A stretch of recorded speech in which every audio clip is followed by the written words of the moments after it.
Assalamualaikum warahmatullahi wabarakatuh. Saya Muhammad Adam Malik dari Prodi Perdagangan Internasional.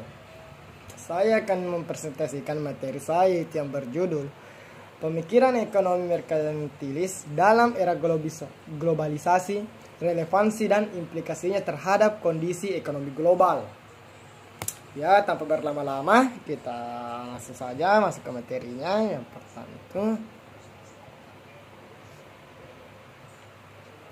teori praklasik merkantilisme, yaitu pertama adalah suatu negara atau raja akan kaya, makmur dan kuat bila ekspor lebih besar daripada impor. Yang kedua ada surplus yang diperoleh dari selisih atau ekspor, yaitu yang positif diselesaikan dengan pemasukan logam mulia atau emas dan perak dari luar negeri. Yang ketiga ada pada waktu itu emas dan perak digunakan sebagai alat pembayaran, sehingga negara atau raja yang memiliki LM yang banyak akan kaya, makmur dan kuat. Yang keempat, LM yang banyak tersebut digunakan untuk membiayai armada perang guna memperluas perdagangan luar negeri dan penyebaran agama.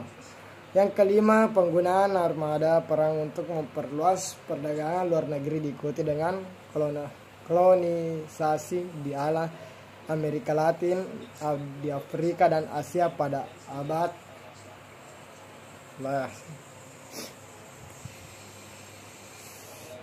kebijakan merkantilisme, yaitu mendorong ekspor sebesar-besarnya kecuali logam mulia, yaitu biasa disebut LM, dan melarang membatasi impor dengan ketat kecuali logam mulia. Kebijakan neomerkantilisme, kebijakan proteksi untuk melindungi dan mendorong ekonomi industri nasional dengan menggunakan kebijakan tarif atau tarif barrier atau biasa disebut dengan TB, seperti countervailing duty by anti-dumping dan surcharge, dan kebijakan non-tarif barrier atau NTB seperti larangan sistem kuota, ketentuan teknis, harga patokan atau disebut custom value, peraturan kesehatan dan karantina. Griffith David Ham menurut mekanisme otomatis dari price paid flow mechanism,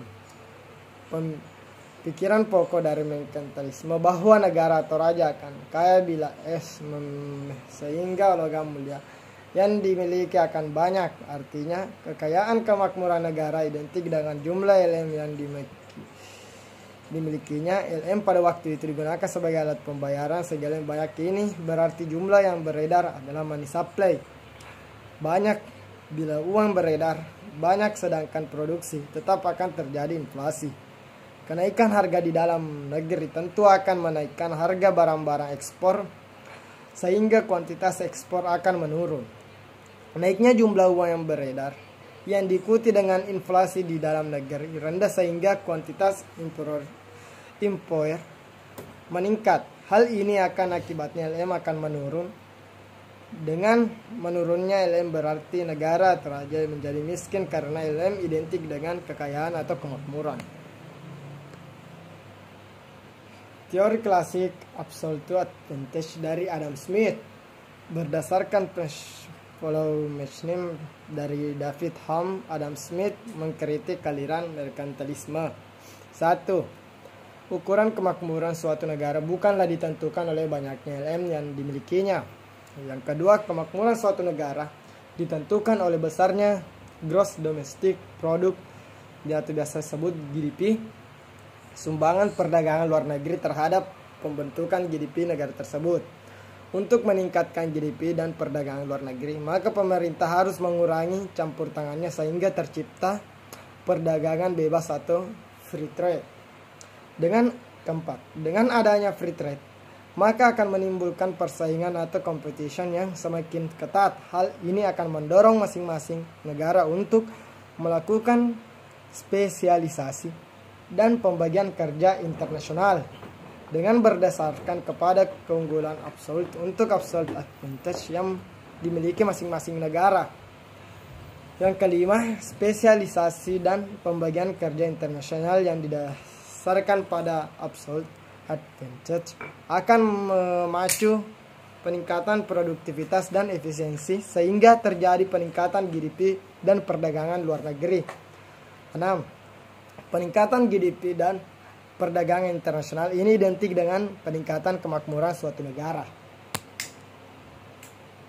Menurut teori klasik Adam Smith, suatu negara akan memperoleh manfaat perdagangan internasional atau gain from trade dan meningkatkan kemakmurannya bila A. Terdapat free trade atau perdagangan bebas, B. Melakukan spesialisasi berdasarkan keunggulan absolute atau absolute advantage dan yang dimilikinya. Berdasarkan kritik Adam Smith terhadap merkantilisme, yang pertama, peningkatan ekspor berarti peningkatan income, employment, dan devisa. Meningkatkan impor tertentu akan diiringi dengan meningkatkan transfer of teknologi, penanaman modal, dan demonstration efek yang terjadi, maka monopoli di dalam negeri akan menurun sedangkan persaingan akan meningkat sehingga mendorong peningkatan produktivitas dan efisiensi.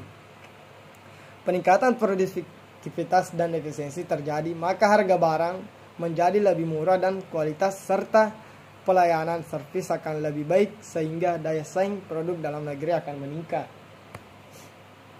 Adapun juga pengertian dari ekonomi global. Ekonomi global adalah ekonomi di mana kekayaan dan sumber daya bergerak melintasi batas negara. Gerakan ini juga mencangkup barang, jasa, orang, keterampilan, dan ide ekonomi global terdiri dari sejumlah kegiatan ekonomi di seluruh negeri. Globalisasi ekonomi adalah suatu kondisi di mana terjadi proses masuknya ilmu ekonomi ke dalam suatu negara. Ilmu ekonomi ini biasanya mencangkup 3 hal, yaitu mengenai cara produksi, distribusi, dan juga konsumsi. Karakteristik dan implikasi ekonomi global. Dunia telah menjadi terintegrasi dengan meningkatnya globalisasi, itu mobilitas barang, layanan, teknologi, informasi, modal telah meningkat dan dalam beberapa tahun terakhir, dan globalisasi memainkan peran penting dalam mendorong kegiatan ekonomi di suatu negara. Beberapa negara dapat menikmati lebih banyak faktor dan barang produksi seluler. Teknologi informasi mengambil peran penting. Internet dan teknologi informasi memudahkan perdagangan dan produksi yang lebih intens. Kita dapat menjual produk tidak hanya di pasar lokal tetapi luar negeri. Ini juga bukan hanya perusahaan besar yang dapat melakukannya, tetapi perusahaan kecil juga dapat melakukannya. Jadi, dalam globalisasi, bukan saja pasarnya lebih luas, tetapi persaingan juga meningkat. Selain itu, kemajuan teknologi juga mengganggu model bisnis konvensional. Bermunculnya ekonomi baru. Cina, Indonesia, India, dan beberapa negara berkembang lainnya muncul sebagai kekuatan baru di dunia. Mereka memulai menyaingi status quo negara berat dalam output global. Kontribusi mereka terhadap perdagangan dunia juga semakin signifikan dari waktu ke waktu. Pemerintah berperan dalam bisnis internasional. Beberapa pemerintah sangat ingin mendukung perusahaan dalam negeri, baik secara langsung maupun tidak langsung.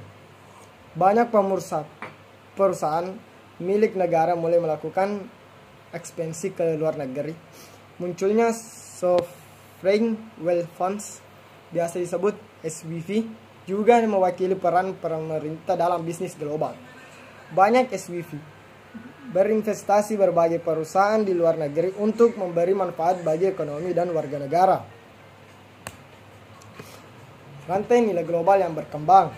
Perusahaan transnasional mencoba mengambil keuntungan spesifik dari masing-masing negara. Sebagai contoh adalah pasokan bahan baku yang melimpah dan biaya tenaga kerja yang lebih murah. Untuk melakukan ini, mereka memecah proses produksi di berbagai negara untuk mengeksploitasi manfaat itu. Dan yang terakhir, homogenisasi budaya. Globalisasi mentransmisikan ide, makna, dan nilai-nilai dari suatu negara ke negara lain. Orang-orang mulai mengadopsi tren di negara lain sebagai gaya hidup mereka. semakin banyak orang yang menggunakan bahasa Inggris sebagai bahasa percakapan, itu semua mengarah ke globalisasi budaya secara global. Mungkin itulah sedikit materi dari saya. Mohon maaf jika ada kesalahan, karena kesempurnaan itu hanya milik Allah. Terima kasih atas segala-galanya. Assalamualaikum warahmatullahi wabarakatuh.